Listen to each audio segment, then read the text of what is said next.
My name is Clara, and I am a 27-year-old woman living in Portland, Oregon.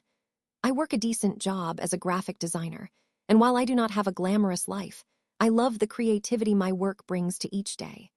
I have a small circle of supportive friends who I cherish.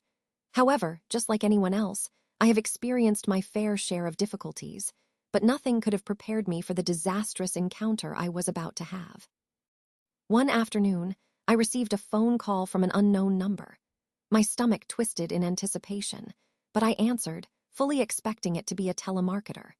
To my surprise, the voice on the other end was gentle and educated, the English fluid and clear.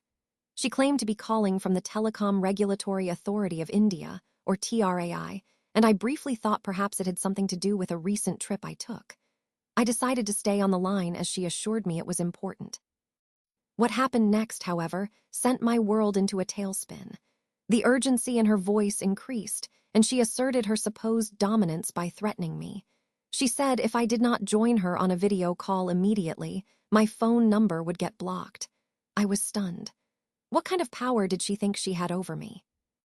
Fearing losing my number, which was my lifeline to friends, family, and work, I foolishly agreed to a WhatsApp video call, convinced that whatever was going on was legitimate and that I could quickly sort it out. When I joined the call, my heart raced, but I took a breath and tried to stay calm. To my horror, another person appeared on the screen. He was wearing a police uniform and immediately started scolding me as if I were a criminal. He claimed something illegal had been done with my phone number and that they would block it if I could not prove my innocence. My mind raced as panic set in. They demanded my financial information, saying they needed to assess my honesty in this matter. I hesitated. What if this really was a government call? After a few moments of inner turmoil, I pulled up my bank statement and found my balance was mere pennies, 2 to 3 rupees at most. In a moment of desperation mixed with foolishness, I sent them the statement as proof of my innocence, hoping desperately that it would be enough. But just as I finished, the call disconnected, leaving me reeling in disbelief. How could I have been so naive? I felt punctured by embarrassment and frustration. The weight of humiliation washed over me. I wanted to scream at my own foolishness. I had let myself be manipulated by people who clearly intended to exploit me. But from the depths of that frustration, something sparked within me the fire of revenge. I was not about to let my momentary weakness define me or hand these scammers a victory. As soon as I understood the full extent of what they had done, I decided to turn the tables on them. I recorded the entire call. My hands trembling, I uploaded the audio recording to my YouTube channel and wrote a gripping description of my experience, culminating in a warning to others. I titled the video, "How I Almost Got Scammed by a Fake Call Center," and I pinned it to the top of my profile. I wanted everyone to hear how these scammers had acted, to see the desperation in their attempts to dominate me, and to understand just how easily someone could fall into their trap. To my surprise, the video exploded overnight. It garnered thousands of views and comments filled with sympathy, support, and empathetic laughter at the absurdity of my experience. In that moment, I celebrated my small victory. I had transformed my embarrassment into a cautionary tale for others. However, I knew this was just the beginning of my journey.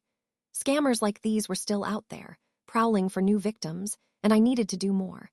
Calling on my creative background, I created infographics and animations explaining common scams, sharing them on social media platforms to raise awareness against such deceitful tactics. The response was overwhelmingly positive, as many thanked me for sharing my story and providing useful resources to avoid scams. I felt empowered. I could help others learn from my mistakes and prevent anyone from experiencing what I had gone through. Weeks later, after seeing the positive impact of my awareness campaign, I received an unexpected email from a news magazine. They wanted to feature my story to raise awareness about phone scams. I was ecstatic. This was turning into something I never expected.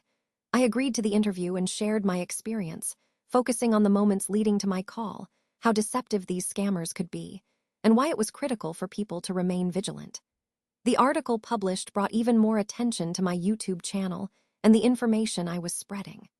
My experience, which once felt like a source of embarrassment, became a launching pad for a larger conversation on fraud prevention. As I look back now, I realize that my initial failure led to a purpose that was beyond myself. My small act of revenge turned into a whole movement against scamming, changing how people perceive these situations and encouraging them to speak out. I took my power back and used it to uplift others. I found meaning in a chaotic moment, and as I continued this journey, I met others who had similar stories. Together, we formed a support group to share our experiences and strategies to fight back against fraud. Every meeting brought not only camaraderie, but also new ideas for spreading awareness.